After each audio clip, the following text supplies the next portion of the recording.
Yung mister mo astang bisita everyday, lahat na lang ay hinanap sa'kin. Lahat na lang ay tinanong sa'kin. Kapag di mo naman sinagot, nagagalit. Hay, di ka ba talaga matututong maghanap muna? Ang liit naman ang bahay natin para wala kang makita.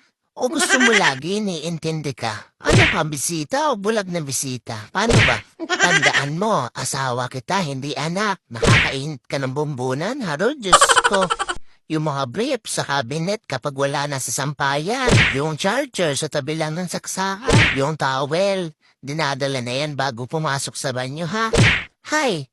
Lord, inaubos po nila ang pasensya ko. Di bali nang maubos sa anak, pero sa mister, panganay na anak lang ang peg. Hay! Minsan para hanapin ko, sasabihin niya, di ka kasi marunong maglinis o di mo inayos ang lagay o kung saan mo inilalagay. Di ba nakakaumay?